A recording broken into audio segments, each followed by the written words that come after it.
I'm doing this challenge that I'm stuck in California until 100,000 subscribers. So today is day 8. Welcome to day 8 of Stuck in California until I reach 100,000 subscribers. If you don't know me, my name is Anuj and I'm traveling to all the 50 states of the United States in order to spread the awareness. And I'm here for 8 days now. I've been to this 37 states doing this campaign to spread the awareness, hoping to bring the change. But then there are like very few people know about this. The reason I started this campaign is because very few Americans know about that. But I've been doing this campaign for more than 8 months now. Been to 37 states. But even the people who are like suffering because of this issue, they are not even aware about this. So I'm hoping to reach them to increase the impact. So that's why I'm doing this challenge. Today is day 8 and I was hoping to do this today's live stream from Palo Alto, where I'm like planning to do a protest. I guess some people say that they are joining me, so I was like planning to do that from there. But since like while I'm stuck in California, like I'm taking this opportunity to explore this some things which are like very significant in this area. So I just visited Steve Jobs' childhood home, where kind of like Apple started, and right now I am at the Apple Park Visitor Center. I was gonna talk today about something different, but because I visited this, I got inspired to talk about something different which relates. So I'm going to talk about two things. One thing is called Parkinson's law, and what Parkinson's law is basically that for any given task, whatever time you allocate, that's how much time that task is going to take. So what that means is that, let's say that if you are working on a project, something needs to be done, and if you allocate like a month for that project, then it's going to take a month to get done, right? It's not going to be like you allocate 1 month and you get it done in 15 days. But if you allocate 15 days from the beginning, then it's going to take 15 days. And it sounds crazy, but you might have experienced this in your life. I definitely have. And this is kind of something which, if you have read Steve Jobs' biography, for his personality, they were kind of describing as a reality distortion field, right, for him. Because if you know him, like he used to give like this crazy task to people sometimes to motivate them or for whatever reason, right? And sometimes they seemed very, very like kind of like out of reach, impossible. So give you kind of one of the example that in 1984, he asked one of the engineer to reduce the boot time by 10 seconds in Mac, right? And when he gave this task to this employee, he said that that's impossible, and that was kind of like crazy in 1984. But then Steve Jobs asked him that, would you do it if it saves someone's life? And then he started thinking about it, and he actually reduced the time by 28 seconds. The boot time he was able to reduce was 28 seconds, even when the 10 seconds seems impossible, because Steve Jobs explained that in the board that, okay, like 10 seconds, think about that 5 million people are going to use this computer, wasting 10 seconds each day, and that's like, if you calculate a year, how many life cycles that is, right? So that's kind of like he used to motivate and kind of able to give them crazy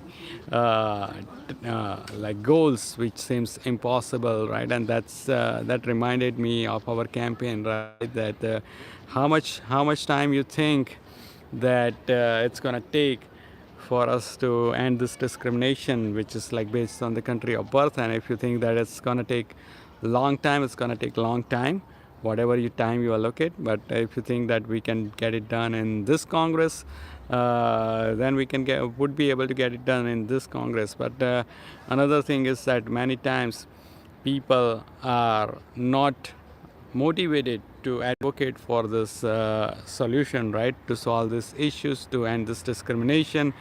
But that's the kind of question we need to ask ourselves: is that if it saves someone's life, would we do it? Would we advocate more? Because right now, uh, it sounds like we are like advocating for green card, but for me it has never made it about green card, right?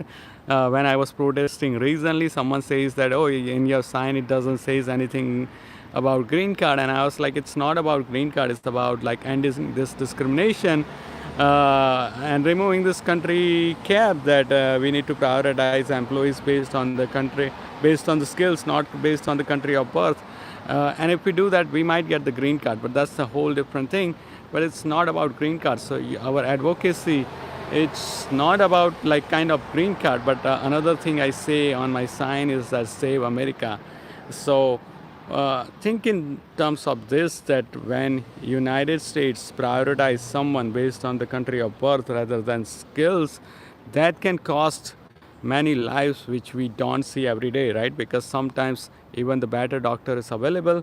Because of this country of birth, hospitals are forced to hire someone based on the country of birth, even when the better qualified doctor is available, and that can cost someone's life, right? That, and I'm not sure what kind of position he in, depending on what kind of things he does in the, maybe like a scientist does in a lab or that kind of thing, that can cost someone's life. Let's say that sometimes this kind of job requires like cybersecurity engineer, right? And that can be, when they are hired based on the country of birth, they can cost huge. They can make a huge mistake that can cost many lives, right? They can that can jeopardize country's security. So if we think in that terms, that okay, if we can save someone's life, would we advocate more? And that's the kind of way we need to think about that. So when I started this campaign, I was like, is it worth it to do it? But when I thought in terms of that, we are not like totally being selfish, right? That a lot of people are suffering because of that, and kids are aging out and all those things. But on the other hand, US is like hurting a lot, which not everyone can see because it's not as visible, right? The border crossing is something which is very visible, and that's why it's gets all the attention. But this kind of mistakes are not on the video, so people cannot like quantify, and that's why it's not getting attention. But we need to make people aware on this issue to bring the change. We can save a lot of people lives in the who are in the backlog as well, right? Someone can go travel to India, and they can get stuck in India if for whatever reasons, like a lot of people got stuck during the pandemic, right? So that can happen as well. So kind of like we are saving lives as well when we like trying to advocate for it. And another thing I wanted to talk about is this kind of reality distortion feel like when I set this goal that I need to reach 100,000 subscribers. I'm stuck in California until I reach 100,000 subscribers, and I got some comments that, hey, make it 10,000, right? And I was like, yeah, I can make it 10,000. I can make it like not at all. I can make it 2,000, right? But then the impact would be less. And if you think about this goal, is that that's the achievable goal if we start spreading the message to whoever we know, right? That everyone in the backlog, there are like about 1 million people, but they know at least like 10 other people who are impacted because of this law, and they can like start telling people that okay, we the minimum we can do is just subscribe and start supporting, and that way we can increase the impact. So it's kind of like seems in a way it's like very easy. In a way, if you think about that, that's seems impossible, but I think that is doable. So if we can get it faster, the better. But I want to give it a try. so we can increase the impact. So yeah, that's it for today. If you can tell your friends, anyone you know who would be like relevant, that who wants to support fairness, who wants to bring a solution to this issue, just send it to them. This is the minimum they can do, right? That they can just subscribe. It's not like you need to give money. It's not like you need to cancel your other plans, right? A lot of times when I tell people that, oh, I'm doing this protest in your city, so and so, they have like personal commitments, that either they needed to go to birthday party, they have a game, they need to go to, or stuff like that, which it's like I think that every once in a while you should sacrifice those for this bigger cause. But even like we are not even asking anything like that right now, that okay, this is the thing, if you can subscribe, we will reach more people organically.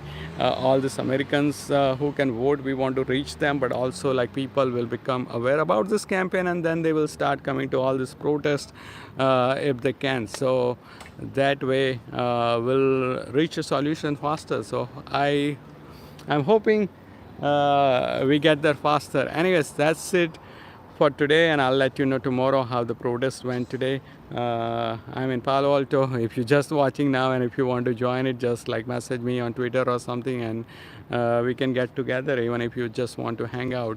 All right, everyone who is joining, thanks. Like, leave it in the comments, like if you join, because I don't see who is like joining every day or just joining for the first time. So that would be motivating. So if you're like watching, like anytime you join, just leave it in the comments now, or even if you are like watching later, just leave it in the comments, and that's very motivating, and even like helps me to know that who is joining every day. So yeah, thanks for joining, and have a great rest of the weekend. I'll see you guys tomorrow.